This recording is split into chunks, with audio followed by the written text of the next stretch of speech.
दिंडोरी पालखेड लोखंडेवाडी जोपूळ मार्गे सिंहस्थ निधीतून त्र्यंबकेश्वरकडे जाणाऱ्या बायपास रस्त्याचं काम भूसंपादन न करता सुरू केल्याच्या निषेधार्थ जोपूळ इथं बाधित शेतकऱ्यांनी साखळी उपोषणास सुरुवात केली आहे।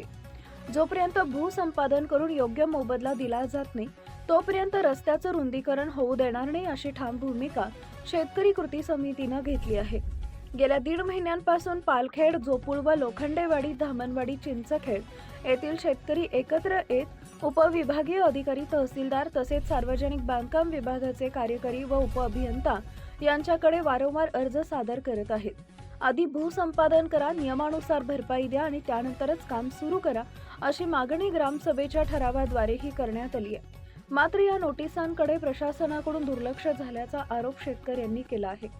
या प्रकरणात मंत्री नरहरी झिरवाळ यांनी मध्यस्थी करत जिल्हाधिकाऱ्यांच्या उपस्थितीत बैठक घेतली।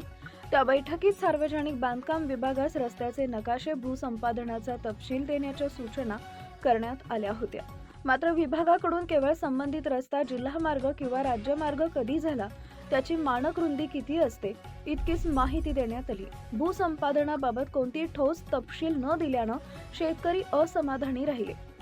यानंतर पुन्हा ग्रामसभा घेऊन आधी भूसंपादन व भरपाई नंतरच रस्ता रुंदीकरण असा ठराव सर्व संबंधितांना देण्यात आला। त्यावरही कोणतीच कार्यवाही न झाल्यानं आज अखेर दिनांक 3 रोजीपासून जोपूळ इथं साखळी उपोषण सुरू करण्यात आलं आहे। या उपोषणाला शिवसेनेचे संपर्क प्रमुख सुनील पाटील व तालुका प्रमुख अमोल कदम यांनी भेट देत पाठिंबा दिलाय।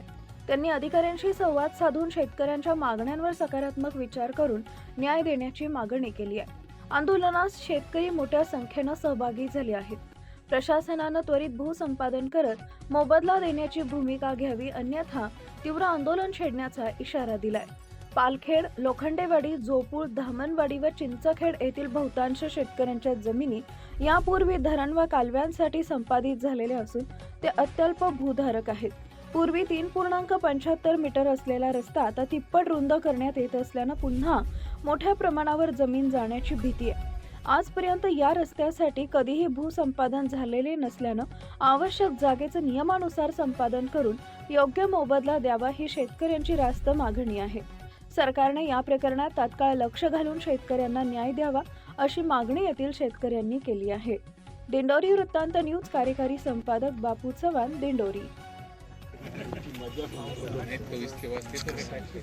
राज्यमार्ग 29 चे बाधित सर्व शेतकऱ्यांना हा शासनाकडून न्याय मिळालाच पाहिजे, कारण आम्ही हे अल्पभूधारक शेतकरी आहेत आणि आमच्या काही जमिनी पालखेड बंधाऱ्यामध्ये पण अधिग्रहित झालेले आहे। त्यामुळे जे 29 क्रमांकाचे जे शेतकरी आहे ते अल्पभूधारक झालेले आहे आणि आमच्या जमिनी शासनाने सेक्शन 4 प्रमाणे नोटिसा पाठवून त्या अधिग्रहित करणं गरजेचे आहे आणि त्याप्रमाणे आम्हाला नुकसान भरपाई मिळणं गरजेचे आहे।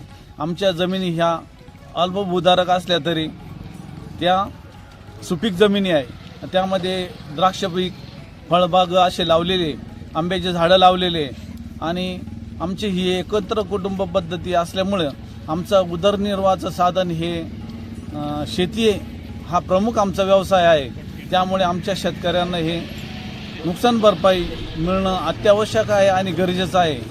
म्हणून आम्ही असं म्हणतो की आमच्या ह्या वडिलोपार्जित जमिनी, ह्या वडिलोपार्जित जमिनीच्या हक्काचा मोबदला आम्हा सर्व शेतकऱ्यांना राज्य क्रमांक 29 मध्ये बाधित झालेल्या शेतकऱ्यांना मिळाला पाहिजे। हा हक्काचा आमचा मोबदला आहे, तो आम्हाला काही हरकतमध्ये मिळालाच पाहिजे। नमस्कार। राज्यमार्ग 29चा जो आता नवीन GR आला आहे, आमचा जो पहिला रस्ता आहे दिंडोरी ते पिंपळगाव हा ग्रामीण मार्ग 375चा आहे। या 375चे पण कुठे भूसंपादन नाही। आता PWच्या अधिकाऱ्यांचे असे म्हणणे आहे की 12.5 मीटर एका बाजूने GR प्रमाणे त्यांचा रस्ता आहे, परंतु या रस्त्याचं कुठेही भूसंपादन झालेलं नाही।